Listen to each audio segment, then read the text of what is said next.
Moo. What's up, cows? It's your favorite Vam Cow back at it again with another React Andy. Today, we're watching this boy called Reisu. I found this guy forever ago because I was researching barefoot shoes, and he was one of the very few people that stated that he hated the shoes.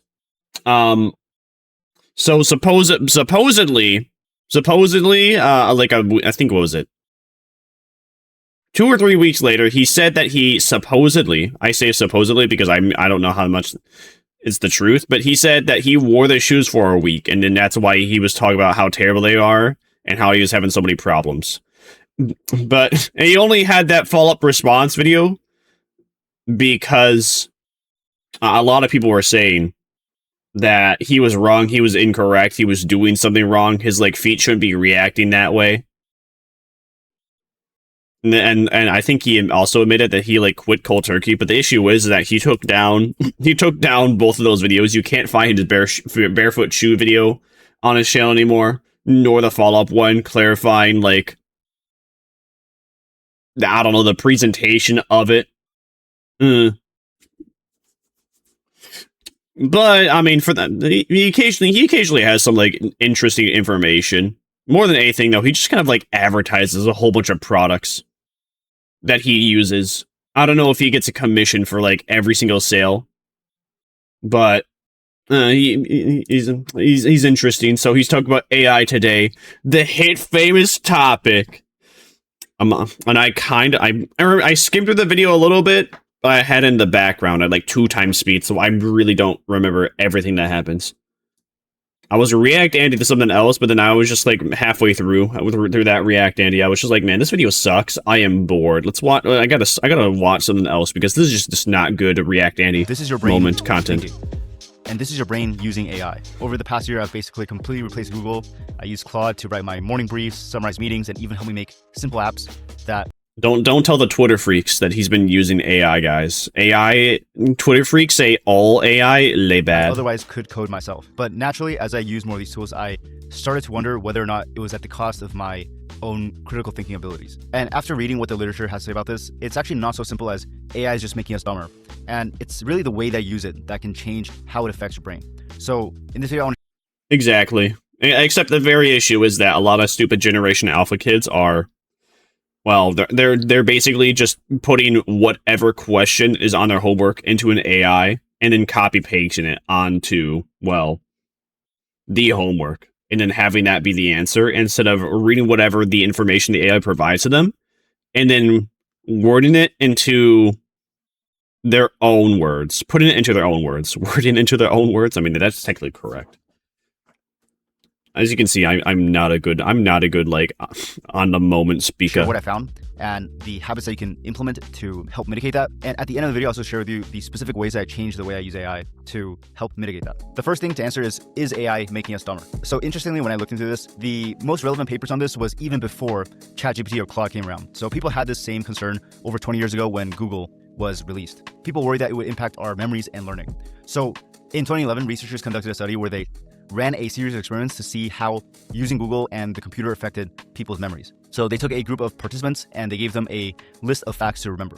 For one group, they told them that they could look it up later on a computer, and for another group, they just had to remember it by heart. And they found 3 things from this, which they later called the Google effect. The first is that when people were just asked regular knowledge questions, they thought of Google first versus the actual answer. The second is that when people knew that they could look it up later, their memory actually degraded. And the third was people tended to remember how to find the piece of information versus the information itself. So now it makes perfect sense that, if you're allowed to, if you have information elsewhere and your brain doesn't have to remember it, of course, your brain itself is not going to remember it because your brain's going to focus more on stuff that you can't remember, that you can't look up and remember. It's why I still have this one clip of PewDiePie stuck in my head and I can't get out of my head because I haven't been able to find it. So my brain is attached to it. This very specific video where PewDiePie admitted that he drank a whole bunch of whiskey because it was low calories, so he didn't gain a lot of weight when he was an alcoholic. I've been trying to find where that clip came from. I know it was sometime between, maybe it was sometime between I don't know, maybe 2023 to 2025. Maybe 2022 to 2025. I don't know. The time frame, I'm getting a little wishy-washy with the time frame, but I'm pretty sure it's 2023 to 2025. He made a video with him and Toast Ken, and then he was talking to Ken about, you know, him just like drinking, being an alcoholic, and drinking only whiskey, so that way he didn't give weight.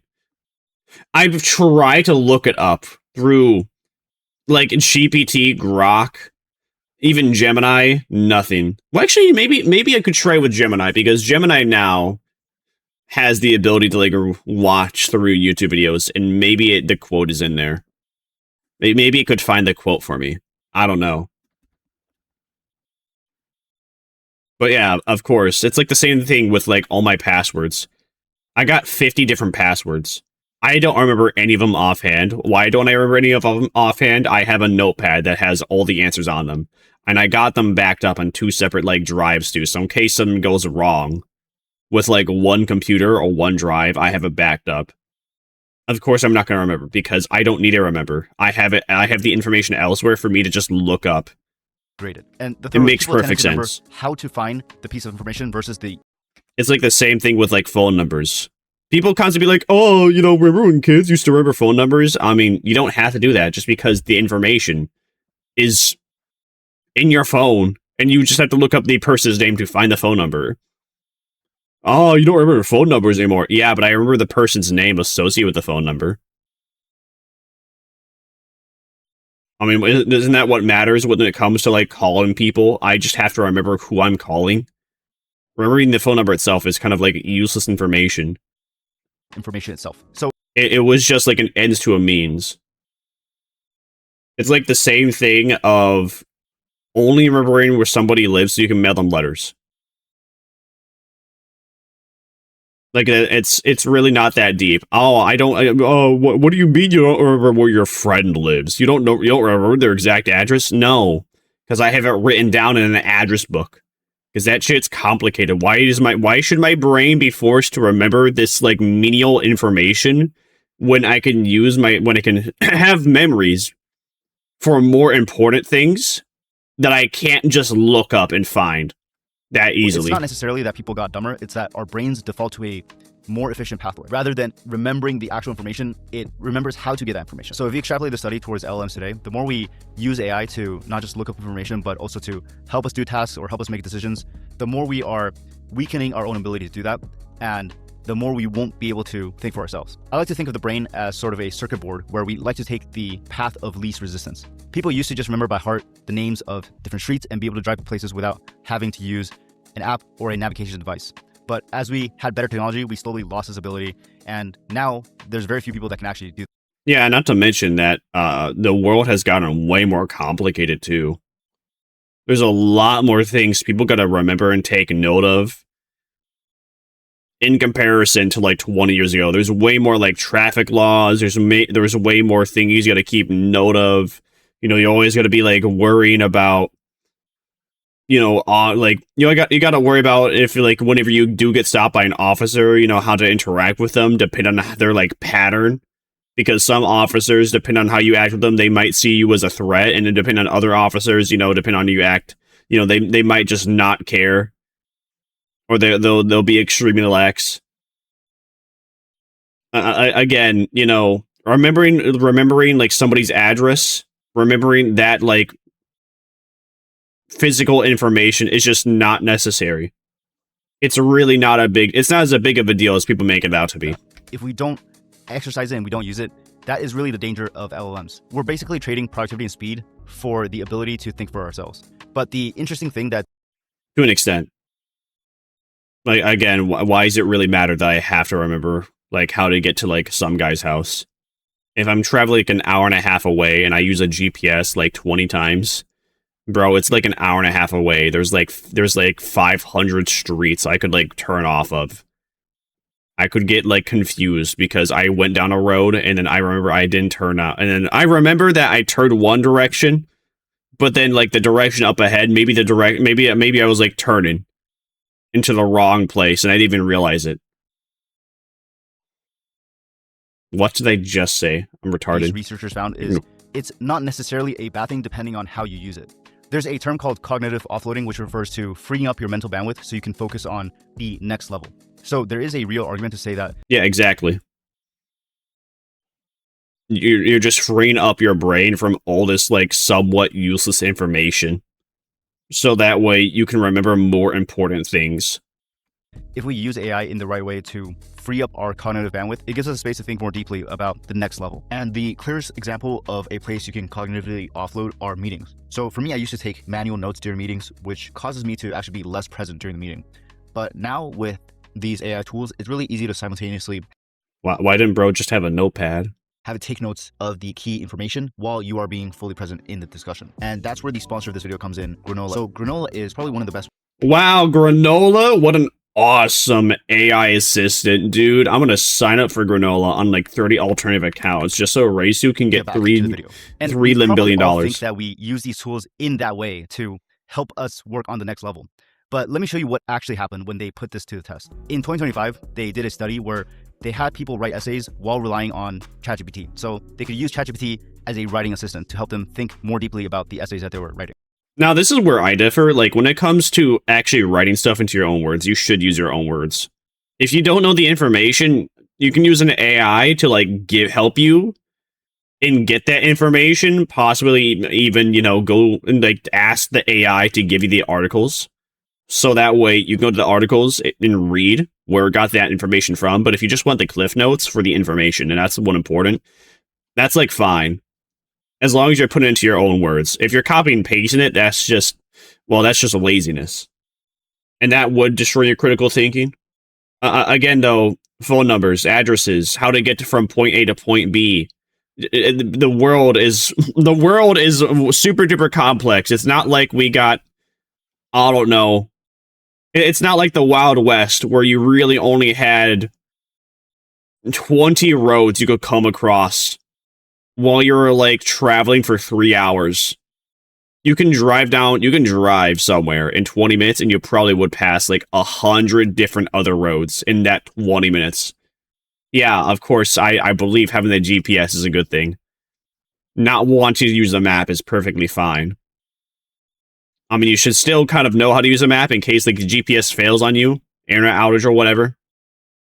But the fact is that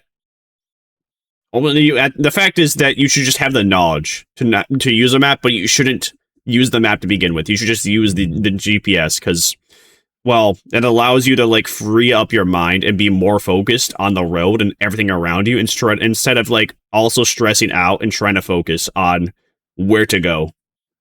They took 54 people that were separated into 3 groups, and they asked them to write several essays while researchers used an EEG to look at their brain activity.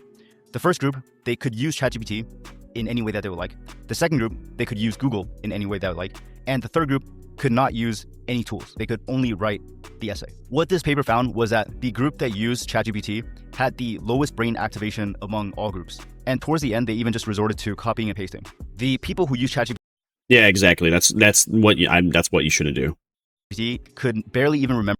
But because the information is just right there, it's that accessible. It makes perfect sense that people are using that information and just doing that. But again, you're not thinking for yourself. You're just hearing something that a robot's telling you, and you're just copy pasting that. Remember the things that they wrote about in their essays, which destroys your individuality.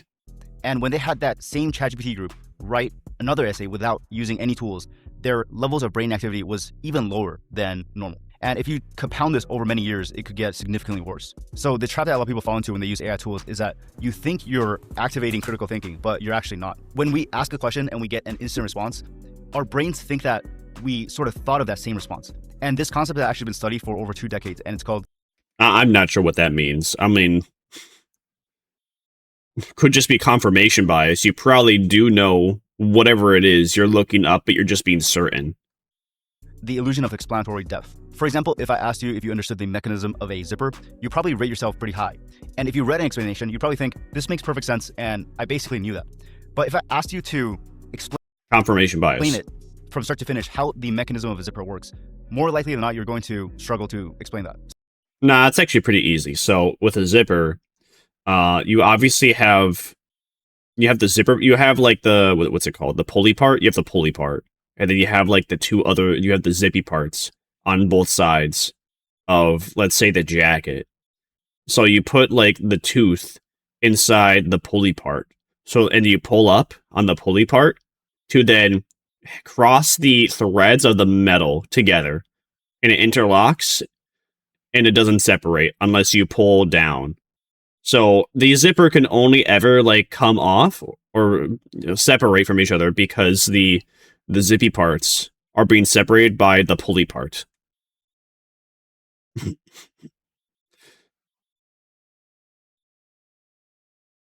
Now that probably made just enough sense that you could understand it. Do I actually know what can I put to you in robot terms what a zipper is?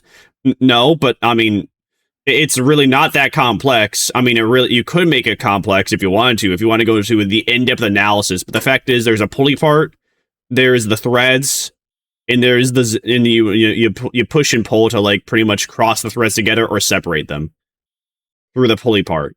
Then whatever is inside the pulley part. When we use LLMs to understand different topics, we get the same illusion that we're getting smarter, that we're understanding more. Now, I could look up what a zipper I could look up the thing for the zipper, but I'm not going to. I'm going to choose not to because it's really not that important. It's just a piece of information that is so unnecessary to remember that I'm just going to choose not to, well, even sully my mind of looking up through an AI to give me the in-depth analysis of how a zipper works. But in reality, the depth of our understanding is actually quite low across many different domains. AI chatbots will write in a way that meets you at your level. So it will use analogies that you can understand. It will use technical terms that you can understand. But if you think about it more deeply, when we read a textbook or a difficult book, we have to pause and think about what it is the author is trying to convey. And it is this act of thinking more deeply that leads us to understand these topics at a much deeper level. So what can we actually I don't know. Every time I think that like the author isn't, being very clear about what they're trying to convey, I think they're retarded. I just think they're stupid. Like the vague and grand ideas, they should kind of be in the back of your mind, but I have to like sit there for several minutes to really understand what the author's trying to say. It's probably not as deep as they think it is. It's not as deep as the writers put it into the paper. I'm going to share with you how I've changed the way I use AI, but first I want to share 2 different habits that have nothing to do with AI that can help you with improving your critical thinking. And the first is to practice thinking by having the habit of journaling. Journaling by pen and paper is by far one of the best ways to... Like, it's one thing if basically they give you... like, for instance, it's like the Harry Potter books, and Snape basically betrays Harry in Gaiman's Dumbledore, and then you gotta, like, consider why he did all that. That's like a good form of, well, being forced to sit and ponder and why Snape did what he did. And then why he also decided to have like a comeback a comeback? Why he decided to have a redemption arc and he decided to, well, decide with Harry again, even though he gave it a Dumbledore.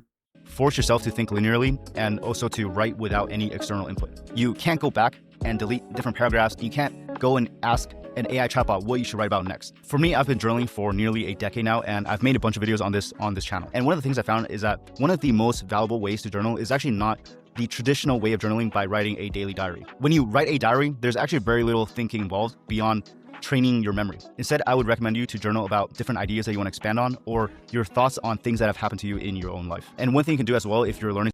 Or you could just also put that into a Google Document and not waste like the pen and paper.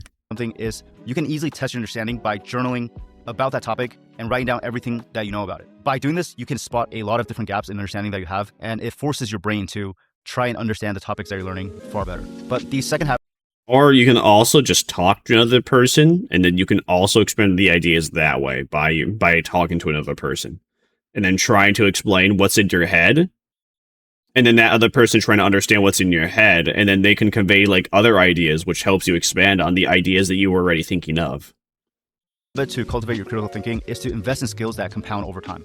And these are things like learning a language, playing an instrument, writing essays, or creating music. These type of skills will remain valuable in the market because there's a time barrier and a human element to them. Whereas skills like coding or prompt engineering, those type of skills will be commoditized over time. But besides those 2 habits, I also want to share 3 concrete ways that I've changed the way I use AI to help improve my critical thinking. The first is to be more specific in the way that you use AI to ask questions. For example, in the previous video, I showed how I optimize my workflow using AI. And one workflow I showed was creating summaries of extended podcasts and books. And rather than just having it create a quick summary, I have it create a extremely detailed chapter by chapter summary, which sometimes takes up to 30 minutes to even read the summary of. As I'm reading through this, bro, if I just want to know like what time California goes by, I don't need to know that shit. I don't need to read a 30-minute essay to understand all that. If I want to know how Zipper works, I really don't need to know all that. That information is useless to me in a day-to-day life. I mean, if you want to ask like the AI about like the most important things to remember when it comes to driving, that I could see that working there, because that's important. Or like the most important things to remember when interacting with someone else's customer service, yeah. But most of the time, I'm just going to ask the AI a simple question, and I just really need a quick, short answer, because it's a quick, short question. Oh, what's the weather? You know, what's the weather in like this other state? Is there going to be any storms approaching? What's the right amount of time to put fries in a air fryer? I don't know. For the most part, I don't even ever have to ask a robot anything. I only ever ask robots anything is when I'm asked like a question that I don't know from my family, because they're too lazy to search it themselves. I'm also taking notes in my personal Obsidian Vault, which has no AI interference. And after that, I guess more than anything, I just don't ever really talk to an AI chatbot often, because all the questions that I need answered, usually I can answer them by like thinking for 10 seconds. Or even then, no, I just use Google, and then I read whatever is Google, like Google's like first result is. I go back and read the original source, which gives me a much better and deeper understanding of the book. So I would also encourage you to go and create skills and prompts that you use, so that it would encourage you to think more deeply rather than just understanding something temporarily. And or like it's also with fact checking. If I'm going to fact check somebody, I don't need to read 30 minutes of info to fact check somebody. That's the great thing about robots, because, well, if I need to fact check somebody for whatever they said, they're not going to listen to me like blabber on for 30 minutes. They're going to get pissed off. They're going to think I'm a know-it-all in like after a whole minute. So if you can just give them a quick, short, like fact check, disproving or approving of what they said in like 5 to 10 seconds, great. At least the second thing, which is use AI to think more deeply, not just to finish more tasks, especially now with agents. Right, yeah, that makes sense. I use it whenever I just don't know some piece of information and I want I don't know, summary of everything that there is on the internet.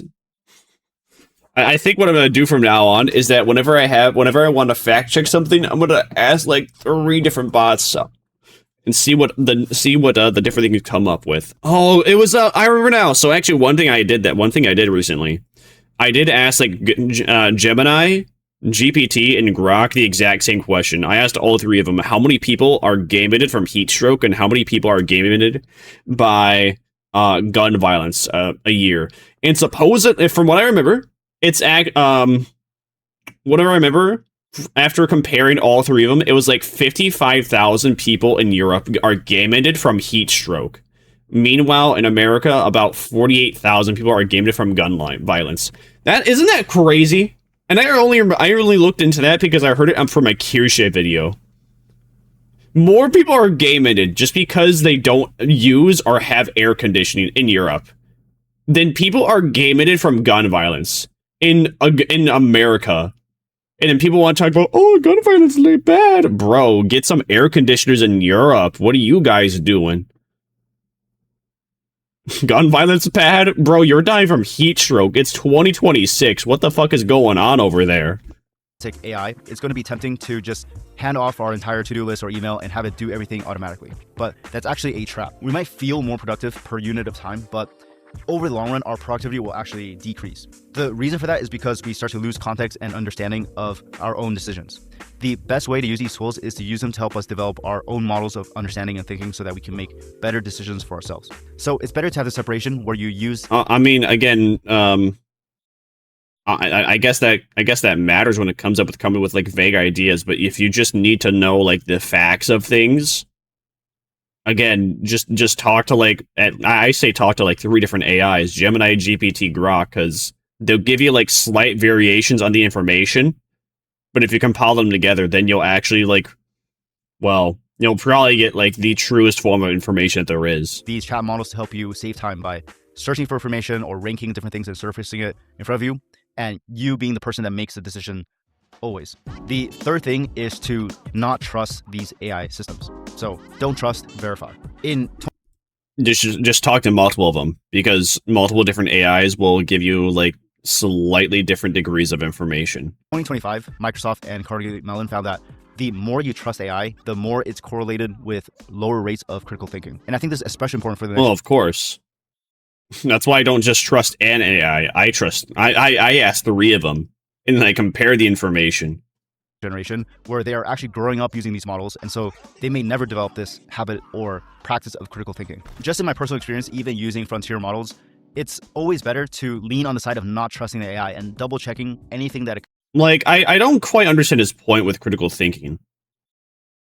It, like, give us a scenario where you would need to use the critical thinking. I like the zipper idea was like the only point where you need critical thinking. It's just, well, putting how a zipper works into your own words.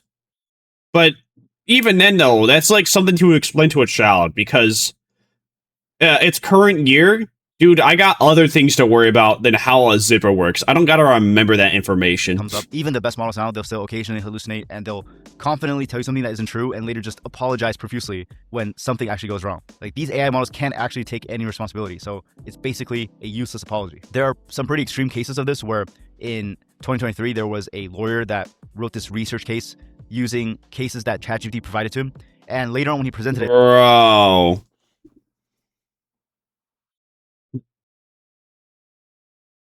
Okay, like, if you actually do that, you should just be immediately disbarred from the bar.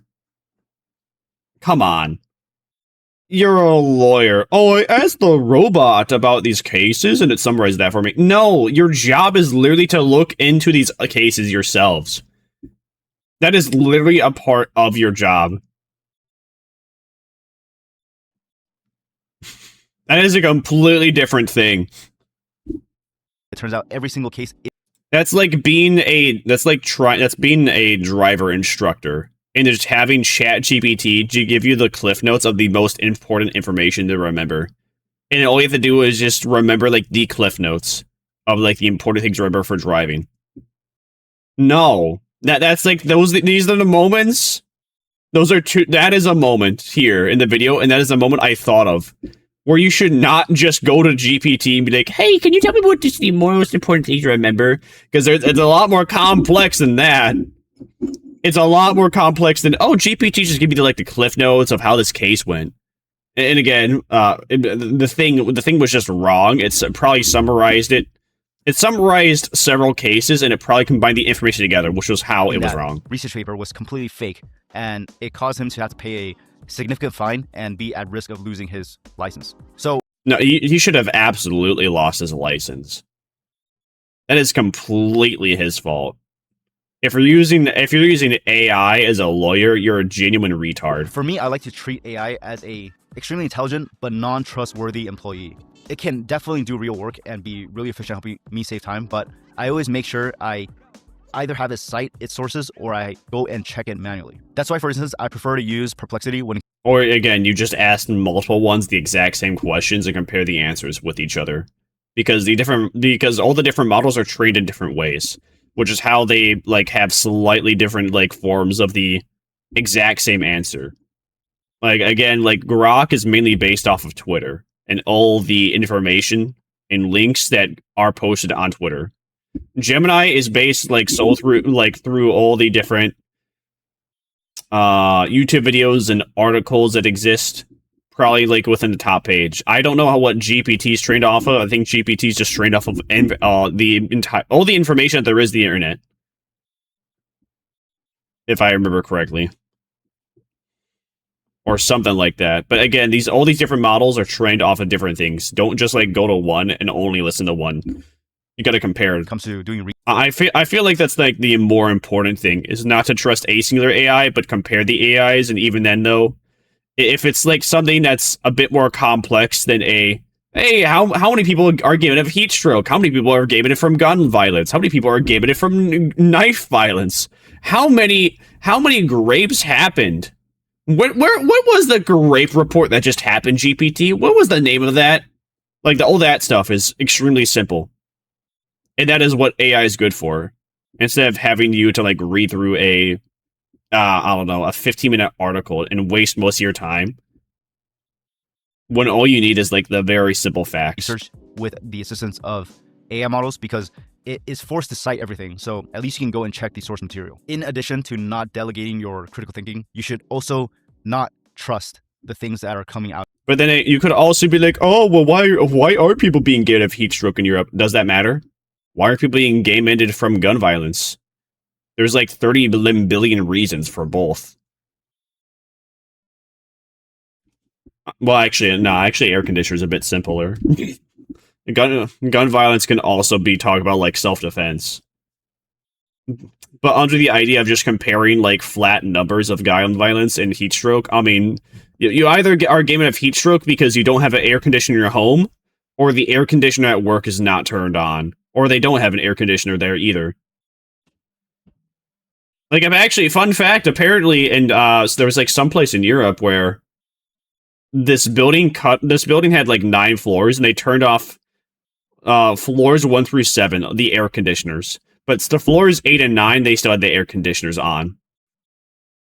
Why? Oh, because money. Because, guys, listen, it's important. Listen, it's important to save money. Except for the people in floors 8 and 9. You plebeians in 7 and under, you don't deserve the luxury of, like, you know, being comfortable in the workplace and having an air conditioner on where you don't overheat. And verify for yourself. But with all that being said, I'm optimistic about where this technology is going. AI used by itself is not going to make you dumb. It's how you use it. If you use it passively, it's going to make you lazy and not think for yourself. But if you use it actively and as a way to increase your thinking... Isn't it the other way around? If you use it actively? I feel like you could have worded that way better, dog. If you use it actively, it'll make you dumb. Whereas, if you use it for simple things, that'll just help you retain the stupid simple... That'll just help you, like, retain the stupid simple information. I don't know. There could have been something else. There's definitely a better way you could have worded that. Passively and actively, like, passively makes me think, like, you're not using that at all. But somehow that makes you dumb. But if you use it actively... You could have used some better words, bruv. You could use some better words. Anyway, thanks for watching. I hope be sure to like, comment, and subscribe on Race's video here. He has interesting thoughts. He has interesting ideas.